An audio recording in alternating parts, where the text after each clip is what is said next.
Alhamdulillahi Rabbil Alamin. Nahmaduhu wa nasta'inuhu wa nastaghfiruh wa na'udzu billahi min shururi anfusina wa min sayyiati a'malina. May yahdihillahu fala mudilla lahu wa may yudlil fala hadiya lahu waliyyan mursyida. Asyhadu an la ilaha illallah wa asyhadu anna Muhammadan abduhu wa rasuluhu la nabiyya ba'da. Rabbi ishrah li sadri wa yassir li amri wahlul 'uqdatam min lisani yafqahu qawli, amma ba'du. Ibu-ibu jamaah pengajian yang dirahmati oleh Allah, syukur alhamdulillah pada sore hari ini kita bersama-sama bisa mengaji dalam rangka untuk menebalkan iman kita kepada Allah dan untuk bekal kita mendapatkan surganya Allah. Amin. Ibu-ibu jamaah yang dirahmati oleh Allah, saya pada kesempatan ini menyampaikan tentang topik masalah fitnah. Ngertos fitnah, Bu? Napa fitnah niku? Hah? Tidak sesuai dengan faktanya. Menyampaikan yang tidak benar. Oke, ada lagi yang lain? Fitnah. Kulo difitnah. Iku napine napa?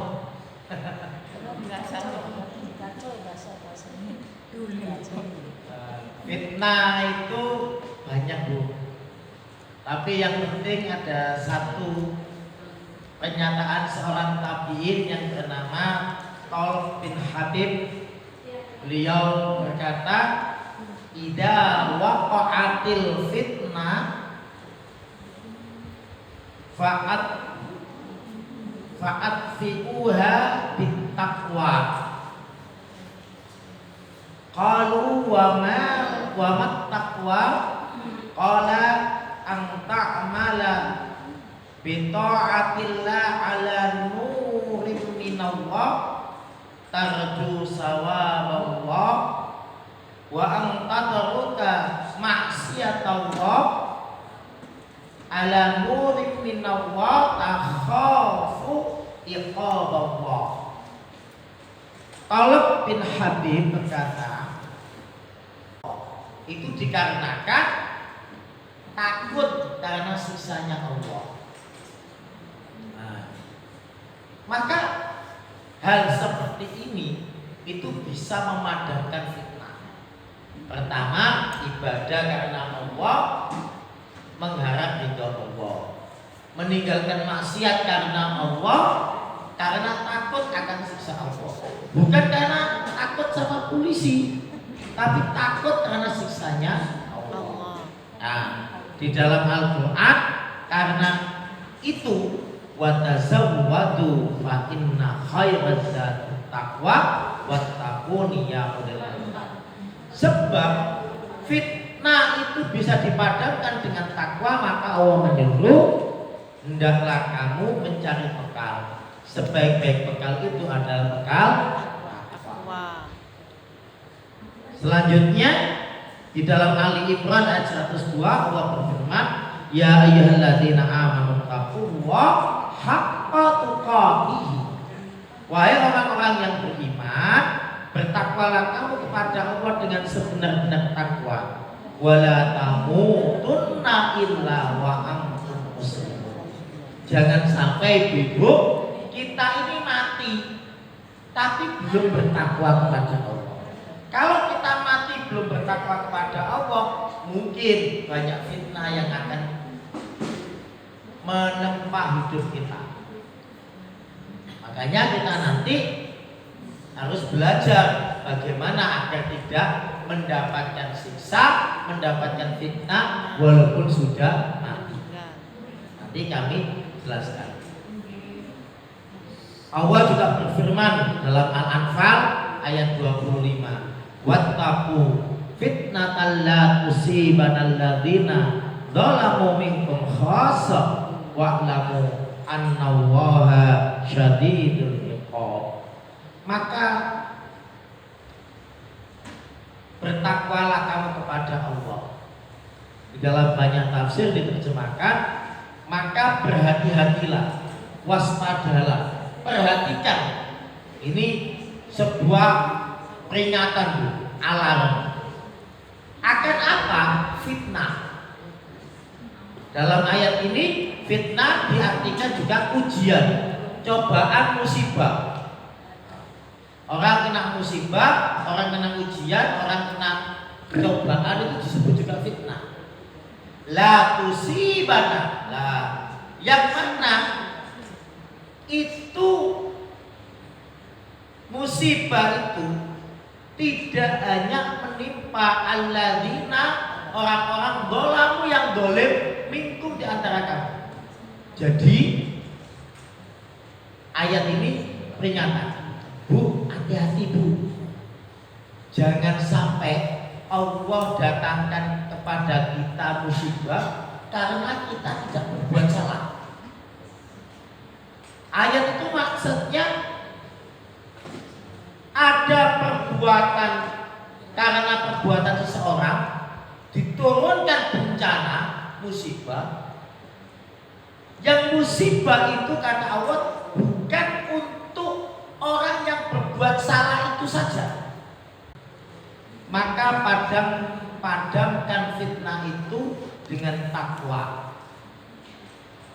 Bertanya para tabi'in yang lain tentang apa itu takwa.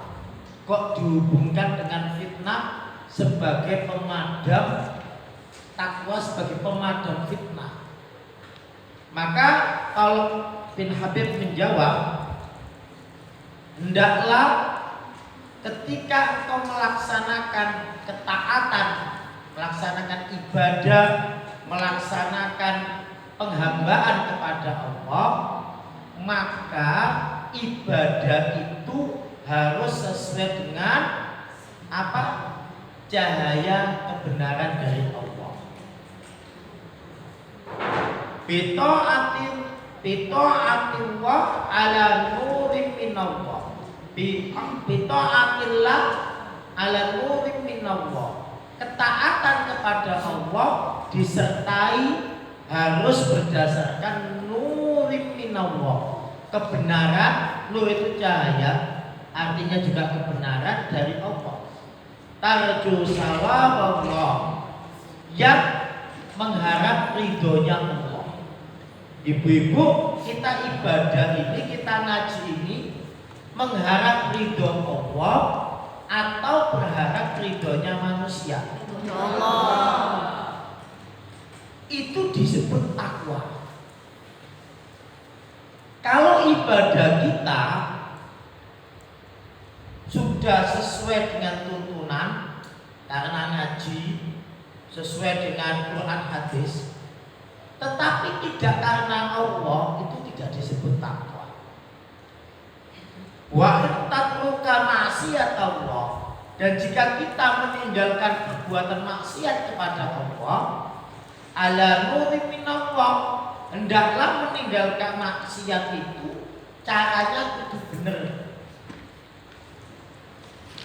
Ada orang meninggalkan maksiat tapi tidak dengan cara yang benar, karena ditangkap polisi. Orang akhirnya meninggalkan maksiat bukan karena kesadaran, tapi terpaksa sebab ditangkap polisi. Contoh, Bu, ada orang mencuri itu maksiat enggak? Maksiat. Dia kerjaannya habis nyuri sepeda motor ini, nyuri ini. Lah, tiba-tiba karena banyak yang dicuri, ketangkep sama polisi. Setelah ketangkep, dia nggak bisa mencuri lagi. Ini tidak termasuk orang yang sadar meninggalkan maksiat.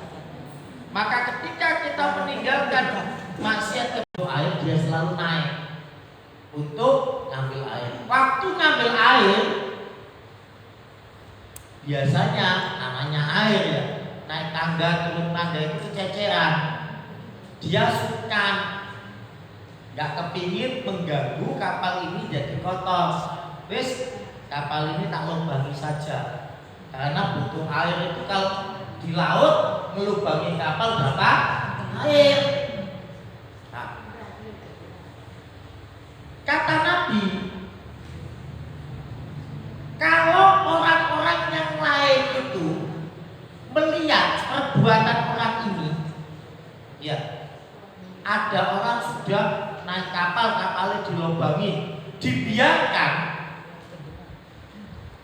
maka kata Nabi, kalau kapal itu bocor karena tekanannya kuat jadi pecah dan tenggelam, kira-kira yang melubangi saja yang tenggelam apa satu penumpang kapal? Inilah maksud dari ayat. Ada orang berbuat salah, tapi yang lainnya nggak mau mengingatkan, yang lainnya diam saja. Orang salah itu dibiarkan. Kalau nanti kena ujian, musibah, bencana, maka yang kena tidak hanya yang berbuat salah saja, tapi semuanya kena. Maka oleh karena itu ibu-ibu, kita harus hati-hati dengan fitnah. Nah, selanjutnya ada hadis dari Rasulullah Muhammad SAW diriwayatkan oleh Imam Bukhari, hadis nomor 3334 dari sahabat Abu Hurairah radhiyallahu anhu qala, berkata Rasulullah, qala Rasulullah sallallahu alaihi wasallam, satakunu fitanun al-qa'idu fiha khairun minal qa'id wal qa'imu fiha khairun minal mashi wal mashi fiha khairun minas sa'i wa man yushrif laha tastarifhu wa man wajada malja'an aw ma'adan falyaqut bi. Dari sahabat Abu Hurairah radhiyallahu anhu, Rasulullah bersabda, akan terjadi fitnah.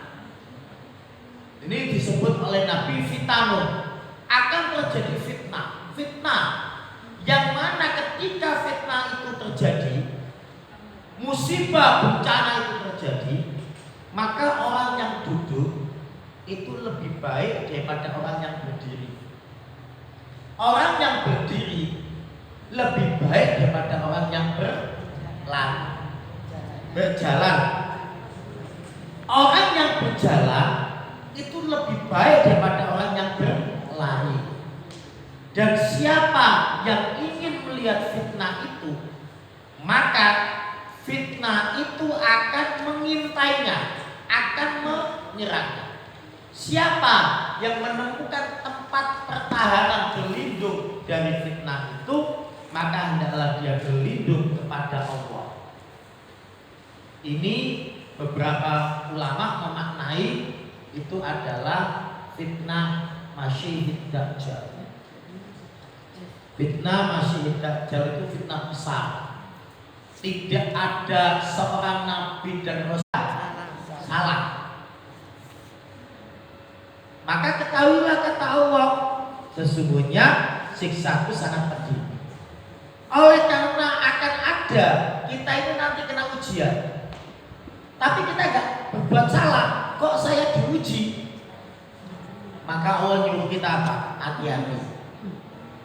Makanya di awal ayat Allah peringatkan, wattaqu fitnah, hati-hati, waspada, akan ada fitnah. Yang fitnah itu kita nggak berbuat dosa, nggak berbuat salah, tapi kena dampaknya.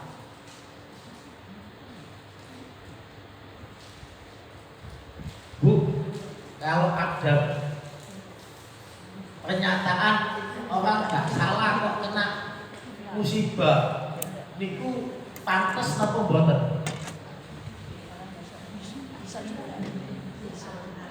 Bu, wonten tiyang mboten salah, tapi kena musibah, kena ujian. Itu Aisyah radhiyallahu anha berkata, ya Nabi, tiyang salah dihukum niku lumrah. Niki wonten tiyang salah, enten tiyang boten salah, kok kena hukuman Nabi? Hah? Ini karena ujian. Ayat Allah ini itu menjadikan Aisyah itu tanggal Nabi, Bu. Ketika Rasulullah menerima ayat ini dapat wahyu, Aisyah itu kan wanita cerdas. Logikanya itu selalu main. Wonten sesuatu yang enggak tepat, itu mesti takut Aisyah. Lho Nabi, kok wonten yang boten salah tapi kena musibah. Malah di akhir ayat itu diingatkan kita sama Allah. Wa'lamu itu sebuah peringatan garis bawah tebal merah. Ketahuilah kata Allah, Annallaha sesungguhnya Allah syadidul iqab, sangat kuat, sangat keras akan siksanya. Iqab itu dinamakan cobaan yang besar. Kalau ada gunung meletus yang berbuat yang baik dan yang buruk kena dampaknya itu wajar niki mboten gunung meledos, perbuatan ini disebabkan oleh ulama manusia, tapi yang kena dampak semuanya. Niku kali Nabi digambarkan seperti orang naik di atas kapal. Dulu saya pernah cerita di sini. Orang di atas kapal itu ada orang yang di bawah, itu baru 1/4 nuklir. Itu kalau jatuh terserang Indonesia walaupun di tengah-tengah, Bu. Tapi yang utara, selatan, timur, barat kan Indonesia tengah-tengah, kan ada dampaknya enggak? Nah, ini hati-hati, Bu. Makanya ini termasuk fitnah. Ini fitnah. Nanti bagaimana cara mengatasinya? Mudah-mudahan waktunya cukup ya. Saya cepatkan aja. Fitnah yang artinya cobaan itu dalam Al-Quran surat Al-Buruj ayat 12 Allah berfirman, Innal ladzina fatanul mu'minina wal mu'minati tsumma lam yatubu falahum adzabun jahannam wa lahum adzabul hariq. Orang-orang yang mendatangkan orang-orang yang mendatangkan bencana, musibah, penyiksaan kepada orang-orang mukmin, laki-laki maupun perempuan, lalu dia tidak bertobat, maka Allah akan datangkan adab jahanam, dan Allah adab dengan adab yang membakar. Adab yang membakar itu kena terbakar, kena bom, atau seperti orang terbakar. Adab yang membakar. Nah, ini perang. Ini kalau hari ini dimaknai dia akan ada orang yang melakukan pembunuhan terhadap orang muslim, laki-laki atau perempuan, lalu dia tidak tobat, maka Allah akan datangkan siksa bagi dia, siksa jahanam. Jahanam itu api ya. Ya. Yang mana apinya itu membakar. Nah, ini kalau dihubungkan dengan perang, ayat ini tepat. Yang kedua, fitnah bermakna ujian. Wa'lamu annama amwalukum wala auladukum fitnah wa annallaha indahu ajrun azim. Al-Anfal ayat 28. Ketahuilah sesungguhnya hartamu, harta anak-anakmu, anak-anak itu adalah fitnah, cobaan. Di sisi Allah ada pahala yang besar. Loh, ada cobaan tapi ada pahala. Itu jika sabar menghadapi bagaimana menggunakan harta dengan tepat, maka dapat pahala besar. Bisa membina anak dengan tepat, dapat pahala besar. Dan anak harta kita itu fitnah. Kemudian di dalam Al-Quran, dalam hadis Nabi, inna likulli ummatin fitnatun wa inna fitnatu ummatil mal. Kata Nabi, Sesungguhnya pada setiap umat itu ada fitnah. Dan sesungguhnya kata Nabi, ada fitnah bagi umatku yang besar itu fitnah harta.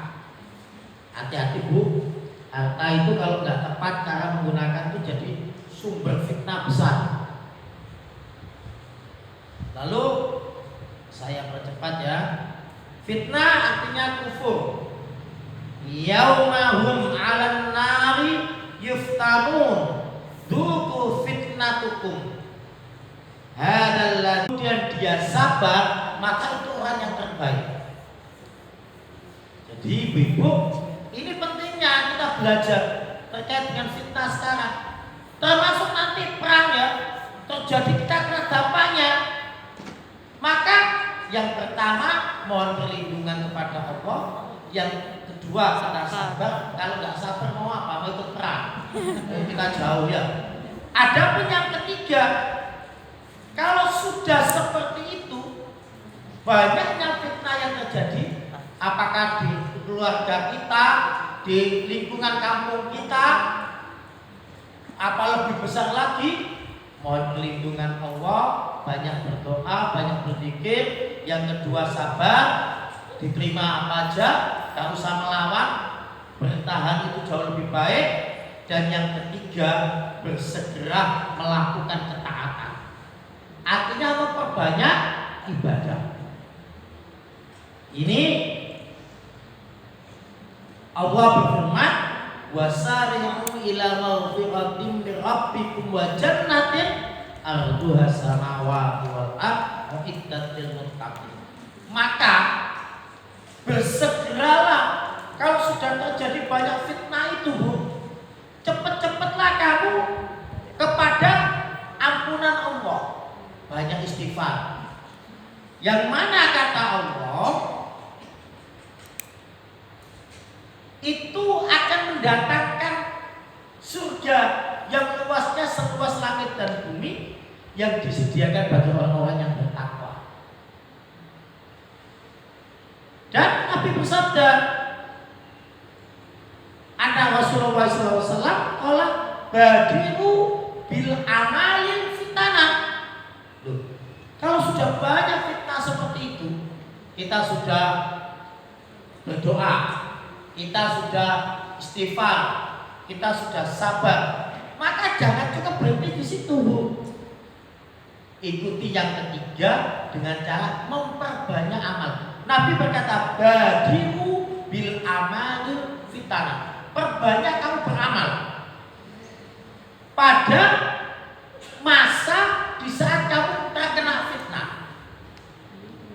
Sebab kata Nabi, kaqita'il laili mudliman yusbihu rajulun mu'minan wa yumsi kafiran aw yumsi mu'minan wa yusbihu kafiran yabi'u dinahu bi aradi minad dunya. Karena fitnah itu menjadikan keadaan itu sebagai sangat gelap gulita. Bu, orang kena fitnah itu seperti orang sepaneng ya. Matanya gelap, emosi, saking gelap gulitanya, sepanengnya itu menjadikan orang itu yang diperbuat lo gak ngerti. Nabi menyatakan gelap gulita sampai-sampai tangan itu pegang apa dia gak ngerti, ngeblek. Yaitu dengan kita mohon perlindungan kepada Allah. Allah somad, Allah tempat kita bergantung, Allah tempat kita berlindung. Oleh karenanya Nabi Muhammad SAW mengajarkan kepada kita doa. Karena yang ta'awadu adalah Nabi SAW mengajarkan kepada kita doa untuk terlindung dari fitnah. Allahumma inni a'udzubika min fitnatin nar wa min adabin nar. Ya Allah, aku berlindung kepadamu dari fitnah neraka dan azab neraka. Wa min adabin wa a'udzubika min fitnatil qabri wa adabil qabr. Dan aku berlindung kepada Allah dari fitnahnya kubur dan adab kubur. Kalau kita waktu sholat doanya apa Bu? Allahumma inni a'udzubika min adabil qabri wa min fitnatil mahya wal mamati wa min syarri fitnatil masihid dajjal. Nah, itu diajarkan Nabi. Maka Nabi itu di dalam riwayat yang lain, dalam hadis yang diceritakan oleh Rasulullah Muhammad SAW, hadis Sahih Bukhari, berlindung kepada Allah dari satu fitnah neraka dan siksa neraka, berlindung dari fitnah kubur dan siksa kubur, berlindung wa a'udzubika min fitnatil ghina wa a'udzubika min fitnatil faqri wa a'udzubika min fitnatil masihid dajjal. Dan ya Allah, aku berlindung kepadamu dari apa? Fitnah kekayaan, fitnah soge, banyak harta. Nabi ngajarkan kita berlindung dari fitnah banyak harta. Orang banyak harta itu kira-kira jadi incaran maling enggak? Incaran maling itu fitnah. Orang banyak harta biasanya keinginannya banyak enggak? Nah, itu fitnah. Maka bagaimana fitnah itu bisa kita terhindar? Ya, mohon perlindungan sama Allah. Maka Allah ajarkan kalau kita banyak harta dengan sedekah, zakat, infak. Dan orang yang yusbihu, pagi harinya dia mukmin, sorenya dia jadi kafir. Sorenya dia mukmin, paginya jadi kafir. Begitu sangat cepatnya orang itu kehilangan keimanannya gara-gara ngeblank, gara-gara kena fitnah. Contoh paling sederhana gini Bu ya, tiba-tiba jenengan dapat kabar anak jenengan ketangkep polisi. Yang ada apa? Panik kan? Panik, stres, bingung, mau marah. Itu dalam keadaan itu kita mau minum itu gak ngerti di mana tempatnya air minum. Iya Bu, ngeblank. Kita mau apa itu dia tidak sadar. Begitu sangat gelap gulitanya. Kalau orang nggak punya iman, maka dia cepat menjadi kufur. Paginya dia baik ngaji, ikut ngajian, tiba-tiba pulang di rumah dapat berita musibah, dia imannya hilang seketika, dia menjadi orang kufur. Orang kufur itu melakukan perbuatan yang tidak semestinya dilakukan. Katanya orang itu ngawur, dia melakukan sesuatu yang tidak semestinya, tidak seharusnya. Atau kalau dia habis pulang ngaji sore-sore ini aktif, tiba-tiba ada ujian besar malam-malam, suami nggak pulang, terus dapat WA, isinya nggak baik ya. Wah, stresnya setengah mati. Itu seperti orang yang sorenya aktif ngaji, tiba-tiba malam paginya dia jadi kufur. Kebanyakan kata Nabi, ya bi'udina bi aradi minat dunya. Itu dikarenakan orang-orang yang kufur itu orang yang gampang menjual agamanya hanya untuk kesenangan dunianya. Artinya gini Bu, dia imannya yang bagus ditukar dengan apa? emosinya yang tinggi. Makanya kalau ada orang sedang emosi, sedang marah, kita disuruh apa? Istighfar, kemudian ngambil air wudhu, sholat sunnah 2 rakaat. Atau kita istighfar, kita kemudian ngambil air wudhu, kan kena air itu kan marah itu kan karena dari setan. Setan itu terbuat dari api. Maka wudhu itu adalah memadamkan api itu. Kata Tolib bin Habib, fitnah itu dipadamkan dengan takwa. Kalau setelah kita wudhu, eman sampai tak sholat sunat 2 rakaat. Sholat, kata Bilal itu kan setiap wudhu dia kan mesti sholat, walaupun bukan waktunya sholat, dia menjaga dawil wudhu, selalu menjaga wudhunya. Kalau batal dia mesti wudhu kemudian sholat. Nah, itu yang disebut fitnah, menghapuskan, memadamkan api dengan takwa. Kemudian ada tuh filhan kahijratin ilai, beribadah di waktu sulit, di waktu datangnya kharaj itu perang, di waktu datangnya musibah besar, itu seperti orang berhijrah kepada aku, kata Nabi. Dan hijrah ikut bersama Nabi itu setinggi-tingginya pahala. Tidak ada pahala yang lebih tinggi daripada pahala pergi hijrah bersama Nabi.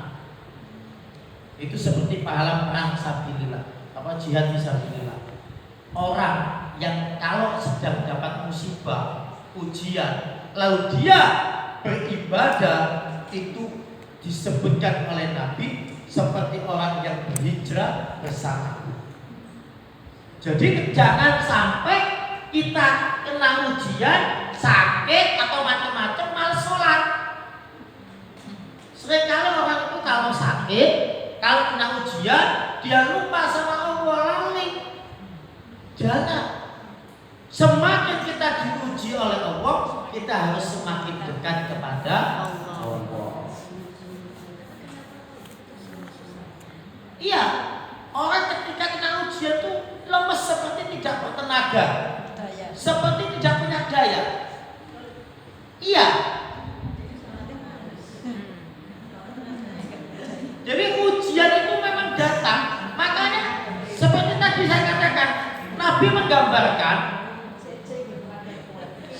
menggambarkan fitnah itu seperti malam yang begitu sangat gelap gulita. Orang kena ujian itu seperti orang lemes, ngelopro, nggak punya energi, kehilangan daya, kehilangan upaya, wis don. Maka oleh karena itu, sebelum kita kena itu, kalau kita rajin beramal, memperbanyak amal, maka kita bisa menghadapi itu semua. Tapi kalau kita sudah males beramal, ketika kena fitnah seperti itu, dia semakin tambah jatuh. Makanya kata Nabi, perang bersama Nabi itu paling berat, amalan yang paling berat. Lah, ketika kita sedang diuji, difitnah, kena fitnah, lalu kita bisa beribadah, maka mendapatkan pahala seperti pahala hijrah bersama Nabi. Memang berat, wong surgane gede. Orang yang hijrah bersama Nabi, orang yang ikut perang bersama Nabi, kalau mati masuk surga tanpa hisab. Semua dosanya hilang, dia langsung dapat surga, nggak pakai ikut siratal mustaqim, nggak pakai ikut lewat mirat, apa? Sirat ya. Apa itu jembatan, nggak pakai, langsung. Jenengan nggak kepingin itu toh? Ya. Makanya kalau dapat ujian, jangan malas-malas ibadah. Ini Nabi yang kata, al-ibadatu fil hada, ketika dalam keadaan susah, dalam keadaan yang sangat berat, dalam keadaan yang penuh dengan cobaan, itu seperti hijrah bersama Nabi. Nah, maka Ini harus kita lakukan. Yang keempat, terakhir ya. Yang keempat itu memohon kematian yang baik. Kok minta mati Bu ya?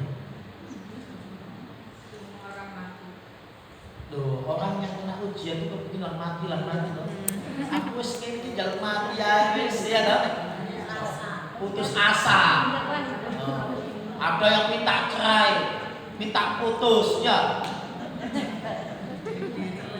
Kena malam-malam dapat WA, ya. Waduh, senjata langsung sepaneng gelap kita. Ini kan udah mati aja. Ya.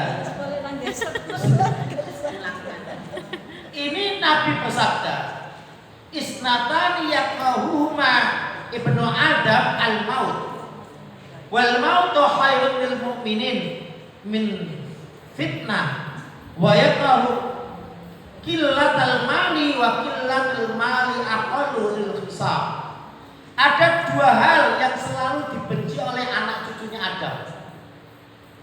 Kematian. Enten yang sebutan sing kepingin mati kan dihindari ya. Dibela nang Singapura berobat, sampai sakit sedikit sudah gopo. Padahal loh, cuma kesel, encok, sudah seperti orang sakit stroke. Sampai dia gopo cari pengobatan, nggak cukup pengobatan dokter ke alternatif. Kadang alternatif gak cukup 1, 5 ditambahin dukun. Ibu, saking pentingnya Pak, sehat sembuh, biar gak mati. Makanya kata Nabi, ada dua hal yang selalu dibenci oleh anak cucu Adam. Jenengan anak cucu Adam buat yang pertama itu adalah kematian adalah sesuatu yang pasti. Padahal kata Nabi, wal mautu khairun lil mu'minin min fitnah. Mati itu lebih baik bagi orang mukmin daripada kena fitnah. Padahal ini dibenci. Nabi mengatakan mati itu lebih baik bagi seorang mukmin daripada kena fitnah. Maka kita harus berusaha apapun yang terjadi tadi, berdoa, 2 sabar, 3 memperbanyak amal, yang keempat, kalau kemudian fitnah itu begitu besar, maka kita minta agar diberikan kematian yang baik, husnul khotimah, bukan dengan cara bunuh diri, tapi kematian yang baik. Disebut wal mautu khair, kematian yang baik. Jangan berharap kematian yang buruk. Yang kedua, wa yakrahul qillatul mal. Adapun yang kebencian yang kedua bagi anak cucu Adam itu di samping kematian yaitu al-mali wa qillah. Qillatul mal. Qillatul mal itu apa, Bu? Sedikit harta. Ada yang kepingin miskin. Ada yang kepingin uangnya sedikit aja. Ada enggak? Ada. Padahal kata Nabi, wa qillatul mal, hanya sedikit, itu sungguh hisabnya itu ingat. Tapi enggak kan? Kita pinginnya hisabnya panjang. Hisab dari itu yang gara-gara Aisyah pernah berkata, waktu ini Rasulullah sudah meninggal ya. Rasulullah meninggal, Aisyah itu pernah berkata, nanti Abdurrahman bin Auf itu masuk surganya dengan neraka. Ini cuma hadis ini ikhtilaf, menjadi banyak ditentang oleh beberapa ulama. Kok sahabat mulia kok masuk surganya dengan neraka? Kemudian dihubungkan dengan karena hartanya banyak. Suatu ketika Abdurrahman bin Auf itu pulang dari berdagang, masuk Madinah. Madinah itu goncang. Kenapa kok goncang? Sebab Abdurrahman bin Auf pulang ke Madinah itu bawa 470.000 onta melaku bareng, yang onta itu penuh dengan harta. Datang ke Madinah, Madinah itu goncang. Kabar itu terdengar ke Aisyah. Wah, Aisyah berkata, Abdurrahman bin Auf nanti masuk surga dengan merangkak. Kabar itu disampaikan ke Abdurrahman bin Auf. Namanya Abdurrahman bin Auf. Loh, karena harta ini menjadi penyebab saya tidak bisa masuk surga dengan cepat. Sudah 70.000 onta dengan seluruh isinya tak sumbangkan semua ke Baitul Mal. Satu onta itu setara dengan Mercy. Kalau harga onta yang biasa yang ngeceng-ngeceng ya, itu 40 juta. Harga onta itu 40 juta kalau uang kita. Tapi ini adalah onta yang besar, yang kalau kita sholat tahajud, salah satu pahala terbesar orang sholat tahajud ini, dia mendapatkan kendaraan yang super mewah. Disebutkan oleh Nabi, onta merah yang besar itu sekelas dengan mobil Mercy Ferrari yang nilainya miliaran. Lah ini semua isinya sama Abdurrahman bin Auf disumbangkan ke Baitul Mal. Sumbangannya itu hampir kalau dihitung-hitung, pernah seorang profesor namanya Anthony ya, apa itu ya, ahli ekonomi itu, dia ngitung hadis itu dihitung